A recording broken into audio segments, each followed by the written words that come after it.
హరే కృష్ణ. మనం ఏదైనా జపం చేయమన్నా, భగవద్గీత శ్లోకం చదవన్నా, భగవద్గీతనే చదవమన్నా, నాకు టైం లేదు, నేను చదవలేను, అందుకే నేను కొనలేను, ఈ బుక్ను కొనలేను, నాకు అసలు టైమే లేదు, ఏడ ఉంది ఆ బుక్ పట్టుకొని చదవడం అని అని అంటారు. టైం లేదని అంటారు. వాళ్ళ కోసం ఇది ఒక ఎగ్జాంపుల్ అనమాట. సో పూర్వం ఒక జరిగిన సంఘటన అనమాట. నారదముని త్రిలోక సంచారం చేసుకుంటూ భూమి మీదకి వచ్చి ఇక్కడ ఒక వ్యక్తిని కలవడానికి వస్తారనమాట. ఆయన పేరు కైలాష్ ని కలవడానికి వస్తాడు. కైలాష్ నారదముని రిసీవ్ చేసుకుంటాడు. ఆతిథ్యం ఇచ్చి అతిథి మర్యాదలు చేశాడు. స్వీకరించిన తర్వాత కైలాష్ అడుగుతాడు అనమాట నారదమునిని, స్వామి మీరు ఎక్కడికి వెళ్తున్నారు అని అడిగితే అప్పుడు నారదముని చెప్తాడు, నేను వైకుంఠానికి వెళ్తున్నాను, నువ్వు కూడా వస్తానంటే చెప్పు, నేను నిన్ను తీసుకెళ్తాను అని అంటాడు. అంటే లేదు స్వామి, క్షమించండి, నన్ను క్షమించు అని చెప్పేసి, నాకు చిన్న పిల్లలు ఉన్నారు, వాళ్ళకి విద్యా బుద్ధులు నేర్పించిన తర్వాత మీ వెంబడి వస్తాను అని చెప్తాడు. సరే అని నారదముని నారాయణ నారాయణ అనుకుంటే వెళ్ళిపోతాడు.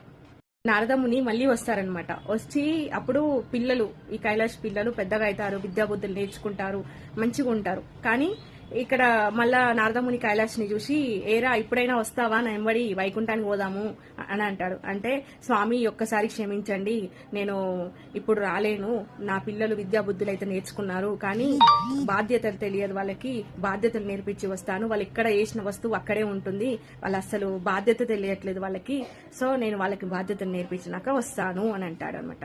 అప్పుడు నారదముని నారాయణ నారాయణ అనుకుంటూ వెళ్ళిపోతారు. మళ్ళీ కొన్ని రోజుల తర్వాత నారదముని కైలాష్ ఇంటికి వెళ్తే అక్కడ ఇంటి ముందు పెద్ద బోర్డు లేట్ కైలాష్ అని ఉంటుంది. అంటే కైలాష్ గారు పోయారు, అంటే చనిపోయారు. సో నారదముని వాళ్ళ పిల్లల్ని చూసి, ఈ పిల్లలు ఇక బోరున ఏడ్చారనమాట. ఏడ్చి ఇంకా ఆతిథ్యం అందిస్తుంటే ఇంకా నారదముని అంటారు, లేదు మీరు చాలా దుఃఖంలో ఉన్నారు అని చెప్తాడు. తర్వాత నేను చాలాసార్లు చెప్పాను కైలాష్కి, నేను వైకుంఠానికి వెళ్తున్నా రా అని చెప్పాను, కానీ రాలేదు అని అంటాడు నారదముని.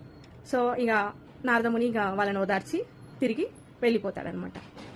బయట చమత్కారం ఏంటి అంటే, ఒక కుక్క నారదముని చూసి బౌ బౌ అని అరుస్తుంది. నవ్వాడు నారదముని.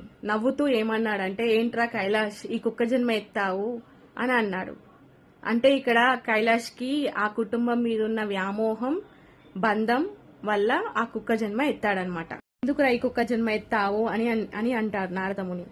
అంటే బౌబౌ అంటూ వీళ్లకు, అంటే వాళ్ళ పిల్లలకు, వీళ్లకు నేను ఎంత కష్టపడి ఆస్తులు సంపాదించాను, కానీ వీళ్ళకి బాధ్యత లేదు, ఎక్కడ తలుపులు అక్కడ తెరిచి పెడుతున్నారు, గల్లపెట్టకు కూడా తాళం వేయట్లేదు, అసలు వీళ్ళకి బాధ్యత లేదు, అందుకే ఈ కుక్క జన్మ ఎత్తి ఇంటికి కాపలా ఉన్నాను అని అంటారు. అరే నాన్న, ఇప్పటికైనా ఆలస్యం ఏం కాలేదు, నువ్వు వస్తానంటే వైకుంఠానికి తీసుకుపోతాను రా అని స్వామి అంటారనమాట. ఈ ఒక్కసారి క్షమించండి, ఈ కుక్క బాధ్యత వహించలేకపోతే దొంగలు వచ్చి దోచుకొని పోతారు, అందుకని నన్ను ఈ కుక్క బాధ్యత వహించనియండి, ఈ కుక్క జన్మనే ఉండనియండి, మన్నించండి అని వేడుకుంటూ స్వామికి చెప్పారు, నారదమునికి చెప్పారనమాట. అప్పుడు నారదముని సరే అని చెప్పేసి వెళ్ళిపోయారు. కొన్ని రోజుల తర్వాత పోతే అక్కడ ఒక పిల్లవాడిని అడిగితే, ఇక్కడ కుక్క ఉండాలంటే కుక్క కూడా మరణించిందని తెలిసింది. నారదముని వెళ్తూ ఉంటే ఒక పాము కనిపిస్తుంది అనమాట. పొలంలో పాము కనిపించి ఆ నారదముని చూసి బుస్ బుస్ అని కొడుతుంది అనమాట. ఎక్కువ బుసలు కొడుతుంది నారదముని చూసేసరికి, ఏరా కైలాష్ నువ్వు పాము జన్మెత్తావా అని అంటాడు. స్వామి అవును అంటాడు.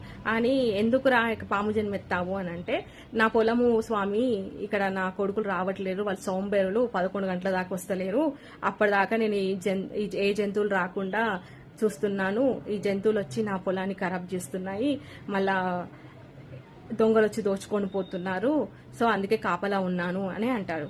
అప్పుడు స్వామి అంటారు, లేదురా ఇప్పటికైనా వచ్చేసేయి, నా వెంబడి వైకుంఠానికి తీసుకుపోతా అని అంటాడు.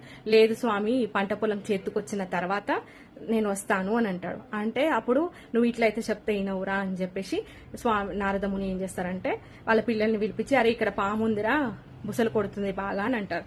ఆ పాముని చూసి వీళ్ళ పిల్లలు చూసి అప్పుడు చితక బాదుతూ ఉంటే, ఆ పాముని కర్ర తీసుకొని కొడుతూ ఉంటే, అరే నేను రా మీ నాన్నని అని అంటాడు.